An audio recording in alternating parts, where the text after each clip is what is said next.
부동산 감독 기관을 신설하겠다라고 밝혔습니다. 저는 이 지점을 굉장히 중요하게 이번에 제도에서 봤는데요. 주요 내용을 살펴보시면 굉장히 무서운 워딩이 진짜 많거든요. 자, 특히 미성년자, 사회초년생 밑줄자 부모님들이 대부분 백화점 강의나 오시면 자녀 명의로 뭘 그렇게 사주고 싶어 하세요. 아, 우리 부모님들 정말 마음도 너무 넓으신 것 같아. 아니, 여태까지 공부시키고서 자녀분들 취업 다 시켰으면 되는데 집도 어떻게 한 칸 해주려고. 아, 이렇게 해주시는 분들 굉장히 많은데 요즘 좀 조심하셔야 되죠. 저희가 15, 16, 17 이때는 이런 것들 많이 유행했었고 명의 있으면 다다익선 이랬잖아요. 아, 요즘 이러면 진짜 큰일 납니다. 어머님들 이러시면 안 된다고 제가 강하게 말씀드리는데 안 된다고 굉장히 세게 말씀을 드려도 말씀을 잘 안 들으세요. 이미 마음속에 너무 사고 싶어. 마음속에 이미 너무 사고 싶어서 이런 분들 어떻게 할 수가 없어. 자, 30대 이하의 연소자는 한층 강화된 기준을 적용하여, 그러니까 이런 분들 30대 이하의 사내초년생 혹은 아직 직업도 없는데 이런 분들 명의만 있다고 해서 집 사주시면 안 되겠죠. 자, 사업체로부터 탄루한, 요즘에 사업자 대출 많이 하시고 이제 사업체를 운영하시는 분들이 사업 자금을 활용해서 집을 고가주택을 반포 등지에 많이 사셨다고 해요. 그래서 이런 것도 의심되는 경우 강도 높게 검증하겠다. 그러면 집 산 것 때문에 사업장이 조사를 받을 수가 있겠죠? 이런 것들이 좀 조심하시자는 이야기죠. 강남, 용산, 여의도 등 재개발, 재건축이 추진되고 있어 시세 급등이 예상되는 지역은 중점 관리 지역으로 선정하고, 자, 지금 서울의 신축 거의 끝났습니다. 입주장. 지금 짓고 있어서, 그러니까 제가 말하는 건 부셔서 멸실해서 짓고 있는 거. 그래서 입주를 앞두고 3년 안에, 1, 2, 3년 안에 입주할 만한 이 재정비 사업장들이 서울 시내에 이제 생각보다 많이 안 남았어요. 서울 전체 지도를 보면 제가 작년 말 전망 강의에서 뭐라고 말씀드렸냐면, 여러분들 서울 공급 5만, 적정량 이 5만 호 숫자에 굉장히 목을 매시는데 이게 왜 그랬냐? 우리가 풍요의 시대에 살았기 때문이다 라고 제가 말씀을 드렸는데요. 청약도 풍요였죠. 뭐 2기 신도시 쫙 다 청약이고, 그 다음에 서울 내에 뉴타운 진행하고 있었던 굵직굵직한 곳들에 뭐 입주가 굉장히 많았고, 반포, 개포 재건축 입주도 정말 많았고, 저희가 이 풍요의 시대에 살았단 말이에요. 전세도 골라서 입주장 들어갈 수 있었고, 뭐 올림픽파크 포레원 처음 입주장 할 때 전세 정말 쌌잖아요. 예, 뭐 이런 시대를 저희가 지나왔는데 이제 청약 뭐 약간 뭐 69점이면 안심하고 당첨되겠지? 이런 생각 이제 하지 마시라고 제가 말씀을 강력하게 드리면서 올 초에 25년 초에 마지막 남아있는 입주장 실수요자면 적극 활용하셔라. 그 대신 투자자분들은 전세 맞추기 어려우니 조금 약간 하고는 싶어도 그래도 돈이 안 맞을 수 있으니까 전세 못 맞추면 이제 돈이 빵꾸 날 수가 있잖아요. 그래서 좀 자제하셨으면 좋겠지만, 실수요자분들은 지금 입주장에 안양, 뭐 광명, 그다음에 장위 이런 데도 입주장 열심히 불이 나게 발바닥 닳도록 좀 다니시는 게 좋지 않겠냐라고 말씀을 드렸었는데, 강남, 용산, 여의도 여기에 이제 재건축, 재개발이 많이 추진되고 있다라는 것을 정부가 지금 파악하고 있는 겁니다. 그래서 이 지역도 만약에 고가 거래가 탐지가 되면 좀 예의주시하겠다. 누가? 국세청이. 그 국세청장 발언 중에서 제가 가지고 와봤습니다. 아, 참 이게 진짜 되게 중요한 부분이라고 제가 생각을 했고요. 트루리포트에서도 지정을 했지만 저희가 이제 그 나왔던 것이 공급대책 이제 보도 자료가요. 9월 7일 날 나왔던 보도 자료입니다. 4시 엠바고가 풀렸죠.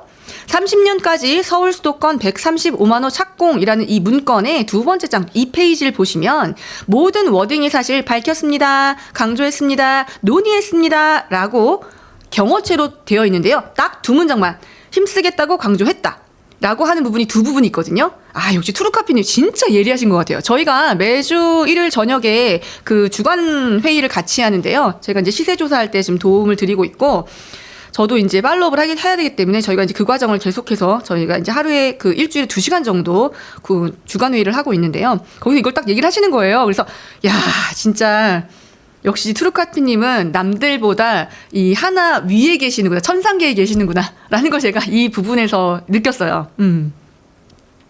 어떤 부분이었냐면, 김윤덕 국토부 장관은 이제 장관의 이야기가 마지막에 이 두 부분이 마지막에 급하게 추가되었다라는 이제 부분에서 짚어주셨는데, 그러니까 다음에 미리 준비했던 것은 밝혔습니다, 뭐 논의했습니다. 근데 이 두 부분만 주말 내 사이에 금요일이나 토요일에 얹혀졌다라고 보는 거죠. 원래 안 넣으려고 했다가. 그게 뭐였냐면, 주택시장의 근본적인 안정을 위해서는 충분한 주택이 공급되는 것이 무엇보다 중요하다며 국민들이 주택 공급에 대해서 지속적인 확신을 가질 수 있도록 하고 공급된 주택이 실수요자들에게 공정하게 공급될 수 있는 시장의 구조를 확립되도록 힘쓰겠다고 강조했다. 라고 해서 이것이 마지막에 좀 들어간 것 같고, 그 다음 또 하나가 임광현 국세청장은 이제 배석도 같이 하셨죠. 국세청에서. 주택시장의 안정은 이재명 정부의 최우선 핵심 과제로 모든 세정 역량을 집중하겠다. 제발 집중하지 마! 집중하겠다라고 밝히고 초고가 주택 전수 검증, 연소자, 어린 분들, 외국인 점검, 강화 등 탈세 차단에 총력을 기울이는 한편 정보 수집반 가동, 무섭다. 그죠?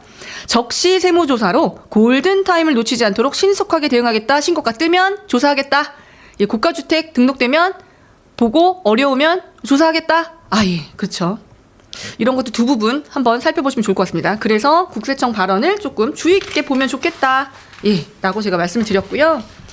리포트 조금 힘드신데 처음에 조금 적응만 하시면 정말 깊이 있는 공부 하실 수 있습니다. 지금 사실 투자 시기는 아니라서 공부하시는데 예전처럼 저희가 예전에 정말 입시 학원처럼 부동산 공부를 시켰는데요. 내가 모르는 지역도 사야 되고 투자로서 이제 접근하고 다주택을 할 때는 많이 알아야 되고 또 이제 모르는 부분 뭐 재건축 재개발부터 다 모르는 부분까지 모르는 입지까지 다 공부를 해야 되기 때문에 대부분들 뭐 청약도 도사, 재개발 재건축도 도사, 그다음에 뭐 이렇게 다들 달인이 되셨는데 대출도 마찬가지고요. 지금은 뭐 또 한 채 아니면 돈을 집중해서 분산시키는 것보다 하나를 딱 사는 게 굉장히 유리한 그런 타이밍이 됐기 때문에 아무래도 여러분들이 공부를 옛날부터 안 하시는 것 같아. 그래서 어렵고 복잡한 거 되게 싫어하시는 것 같아. 그리고 이런 유튜브 굉장히 좋아하시는 것 같고, 제가 하는 얘기도 굉장히 어렵대요. 제가 이제 19년 차 투자자이고, 저는 이제 투자로 시작했잖아요. 제가 실수요자분들을 주로 이제 가리키는 그런 이제 부동산 내 집 마련 선생님이긴 하지만, 저 자체는 이제 다주택자인 시절에 부동산을 들어왔기 때문에 저는 굉장히 다주택자고 투자자이죠. 그래서 예전에는 이렇게 공부했던 것들이 이제 있는데 제가 얘기를 하면, 정말 쉽게 사실 올 초에요. 장이 좀 풀릴 것 같아가지고 블루구구구님하고 저희 스마트 튜브 작년에 이제 출연하셨고 이제 강의하셨던 블루구구구님이 같이 우리 이제 다시 우리 그 구독자분들을 좀 만나야 될 것 같아라고 해서 저희가 긴급 라이브, 제가 집당지성할 때인데 그때 긴급 라이브 모아서 매주 했었던 적이 있었어요. 매주 이제 방송을 했었는데 그때는 장이 아무래도 좀 뜨뜻미지근하니까 정말 많이 안 들으시고 관심이 없으시더라고요. 그때 저희가 이제 대선 직전이라 대선 될 때까지 이거를 연장해서 해드리겠다라고 해서 방송을 했었는데 너무 안 들어오시고 너무 안 보시니까 저희도 좀 약간 지금 흥이 떨어진다고 할까? 그래서 저희가 한 달 반 정도 하다가 이제 멈췄던, 근데 그때가 되게 정말 골든 타이밍이긴 했던 것 같아요. 그때 정말 해야 될 시기인 것 같아서 그걸 했었는데 그때도 이런 얘기 진짜 많이 주고받았던 것 같아요. 자, 그래서 공부를 안 하는 얘기를 했는데 저희가 그때도 정말 쉽게 설명한다고 얘기를 했는데 반응은 어렵다. 그러니까 예전부터 저희가 쭉 따라오시던 예전의 팬들이나 예전의 구독자층 분들은 이 얘기들을 다 알아 들으시는데 새로 이제 한 3년 안에 들어오신 분들은 약간 이렇게 어려운 거 좀 싫어하시고 좀 어려운 부분을 잘 모르시는 것 같아요. 근데 이게 또 경험을 쌓을 기회가 없다 보니까 저희가 다주택자일 때는 사고팔고를 좀 많이 하고 부동산도 좀 많이 가게 되고 강의도 그때 많이 들었거든요. 그러니까 이제 약간 그 간접 경험이나 직접 경험, 특히 직접 경험을 할 기회가 많았다면 지금은 뭐 골고루 저희는 분양권 청약 뭐 그것도 뭐 줍줍 내 집 마련부터 뭐 그냥 청약 당첨되는 것부터 그다음에 뭐 재건축 재개발 뭐 굉장히 오피스텔부터 시작해서 뭐 다양한 종목을 갭 투자까지 이렇게 지금 다뤄보면서 이렇게 좀 왔잖아요. 그래서 약간 이렇게 경험이 많은데 그런 경험을 가질 수 있는 시기가 좀 부족하다 할까? 그게 좀 약간 지금의 좀 아쉬움인 것 같아서 정말 돈 쓰실 때 등기 치면 낙장 불입이기 때문에 첫 등기 너무 조급하셔갖고 특히 젊은 분들 나이가 좀 있는 분들은 좀 조급하셨으면 좋겠고요. 제발 나이가 좀 젊은 분들은 조급해하지 말고 그 1, 2, 3억 되는 그 소액 갖고 너무 부동산 등기 치는데 막 몰입되지 않으셨으면 좋겠어요. 결혼할 때 그거 굉장히 걸림돌이에요. 이상한 거 해놓으시면 그 부부 합산으로 해서 좀 좋은 걸 사야 되는데 이미 등기가 하나 있기 때문에 애 낳고도 그 혼인신고도 못할 수도 있고요.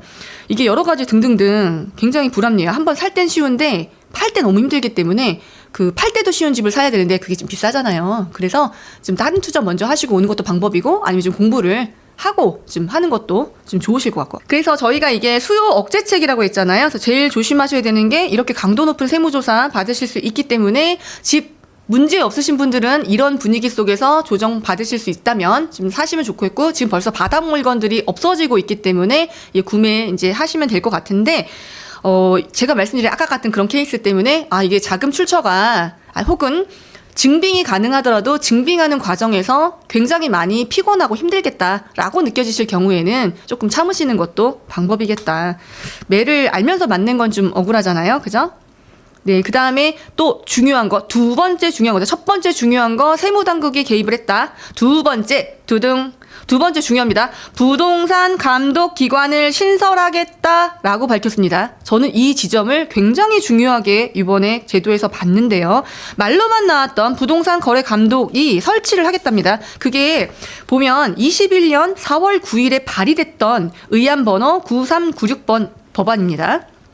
제목은요, 부동산 거래 감독 위원 회의 설치 및 운영에 관한 법률안입니다. 그래서 소병훈 의원님 등등등등 12인이 발의한 법안이고요. 이제 21년에 준비했었던 내용이죠. 자, 주요 내용을 살펴보시면 굉장히 무서운 워딩이 진짜 많거든요. 부동산 거래 감독 위원회를 설치하여 건전한 부동산 거래 질서를 확립하고 공정한 투명한 부동산 제도를 조성함으로써 국민의 안정에 있어서 이바지함을 법의 목적으로 한다. 이게 중요하지 않은 건 빨리 읽을게요. 부동산 시장의 거래 정보 및 관리 조사에 대한 업무를 수행하기 위해서 국무총리 소속으로 부동산 거래 감독 위원회를 이게 국무총리 산하의 밑에서 여기다가 설립을 하겠다라고 준비를 하고 있고, 그래서 구성되는 위원이 국토부 차관, 금융감독원 원장, 국세청장, 위원장이 추천하는 부동산 전문가 1명 등 9명으로 구성이 되고 임기는 3년으로 한답니다. 한 차례만 연임이 되고요. 예. 그래서 어떤 업무를 할 거냐면 잘 들어보세요. 여기서는 부동산 시장의 관리, 감독 및 감시, 부동산 거래 정보의 관리, 조사 및 제공 등의 업무를 수행하며, 그러니까 부동산 시장의 감시, 거래 정보의 관리, 그죠? 예, 이런 것들을 하겠다고 합니다. 투명 관리 이런 거 지나갑시다. 그래서 부동산 시장 왜곡행위 신고센터를 설치 운영할 수 있도록 함. 이것도 중요하죠. 별표 쫙. 네, 중요하게 보셔야 됩니다. 그래서 업무 수행을 위해서 국세, 지방세에 대한 자료, 소득, 재산에 대한 자료를 대통령령으로 정하는 자료와 금융정보, 신용정보 관계 행정기관의 장 또는 금융기관 등의 장에게 요청할 수 있다. 그래서 이 감독기관에서 국세청처럼 이런 자료를 제공 요청할 수 있답니다. 자, 부동산 거래 등에 대한 조사 결과 부동산 관련 범죄 행위가 있다고 인정될 만한 상당한 이유가 있을 때에는 관할 수사기관에 그 내용을 고발하고 조사 과정에서 범죄 혐의에 대해서 상당한 개연성이 있다고 인정할 경우 수사기관에 수사를 할 수 있도록 요청하도록 함이 이제 이 법안의 설립 목적이고요. 주요 내용입니다. 내용 굉장히 무섭죠. 그래서 이 내용들을 한번 다시 저희가 21년 거를 천천히 한번 살펴봤어요. 그래서 어떤 기구들이 생겨서 어떠한 것에 이제 문제가 되느냐. 그래서 이제 제 16조에 나와 있는 항목, 요거 좀 중요해서 좀 읽어드리고 싶은데요. 부동산 시장 왜곡행위 신고센터를 어떻게 운영할 거냐면, 거짓 또는 과장된 사실을 알리거나 속임수를 써서 타인으로 하여금 부동산 매수를 하도록 유인하는 행위. 그러니까 예를 들면 톡방이라든가 이런 블로그라든가 이런 곳에서도 좀 조심하셔야 될 것 같고, 오프라인 강의라든가 이런 데서도 좀 문제가 될 수 있습니다. 부동산 개발에 대한 거짓 정보를 여기 개발되겠다라고 해서 불특정 다수에게 퍼뜨리는 행위. 옛날에 개별적으로 하는 사기 기망 행위뿐만 아니라 불특정 다수인, 이렇게 유튜브라든가 아니면 카톡에서 불특정 다수인한테 하는 것도 해당됩니다. 이게 되게 중요하죠. 전화, 팩스, 컴퓨터 통신 등을, 이 컴퓨터 통신 웃기잖아요. SNS라든가 소셜미디어 이런 얘기 썼어야지. 에이 정말. 등을 통하여 부동산 매수할 것을 강요하는 행위. 그러니까 약간 매물이라든가 지금은 단속할 수 있는 그 법률안이 중개법 위반 정도밖에 없는데요. 이게 굉장히 포괄적으로 더 커지는 거예요. 부동산의 매매, 그 밖에 거래를 할 목적이나 그 시세의 변동을 도모할 목적으로 부동산에 관한 허위 정보를 유포하거나 아직 실거래가가 등재되지 않았던 신고가 같은 것들을 미리 거래된 내용들을 유포하거나 하는 것들도 문제가 될 수 있다라는 거죠. 조심하셔야 될 것 같고. 탈세 등 관계 법령을 위반할 목적으로 부동산 소유권 보전 등기 또는 이전 등기를 하지 아니하는 행위. 그러니까 예를 들면 이제 저희가 뭐 복등기라든가 뭐 여러 가지 그 거래를 하는 데 있어서 이런 것들이 있었죠. 그러니까 뭐 소유권 보전 등기나 이전 등기를 안 하는 행위도 이제 보겠다라는 거예요. 이런 것들도 문제가 좀 됐었다라는 거죠. 권리의 변동이 예를 들면 전매 등의 권리의 변동이 제한된 부동산의 매매 등 예를 들면 이제 전매가 안 되는데 위법 행위를 권유 또는 자문한 행위. 저희가 이제 전매 풀리기 전에 미리 거래를 하기도 하고 이제 전매 풀릴 때까지 해서 이렇게 해놓는 경우도 있잖아요. 이것도 단속을 하겠다는 거죠. 공인중개사법 33조 제1항 제8호 같은 조 제2항 각호의 행위 등도 단속을 할 것이고 지나갑시다. 어렵죠? 자, 그 밖에 부동산 시정을 왜곡하는 행위로서 대통령령으로 정하는 행위 뭐냐면요. 신고센터는 각호의 업무를 수행한다. 잘 들어보세요. 신고센터 여러분들 눈 반짝반짝. 부동산 시장 왜곡행위 신고의 접수 및 상담을 하고요. 신고사항에 대한 조사 확인 및 관계인의 의견 청취. 3번 관계기관의 장에게 신고사항에 대한 조사 및 조치를 요구. 신고인에 대한 신고사항을 처리 통보 이런 일들을 하겠다고 합니다. 예, 그래서 요 정도 살펴보면 저희가 요 법안 되게 긴데요. 예, 다 보신 것 같고 요 얘기 좀 해드리고 싶어가지고 그래서 요런 내용들이 아직 발의는 되지 않았지만 거래감독위원회가 만약에 설치가 되게 되면 아직 시행 전입니다. 잘 뉴스 잘 보셨다가 이런 것들이 시행이 되면 여러분들은 이제 구독자시고 하니까 톡방이라든가 이런 데서 하는 행위들 조금 이렇게 조심하셔서 이런 일에 휘말리지 않으시도록 좀 조심하시고 그러시면 될 것 같습니다. 누구도 가르쳐 주지 않지만 꼭 해야 하는 일. 나에게 가장 가까이 있지만 멀게만 느껴지는 일. 남들보다 빠르게 시작하는 것이 유리한 일. 내가 하고 있는 일은 내 집 마련과 투자입니다. 교통망, 상가, 입지, 세금, 청약. 나는 이 모든 일을 스마트 튜브 경제 아카데미에서 시작하고 있습니다. 스마트 튜브 경제 아카데미.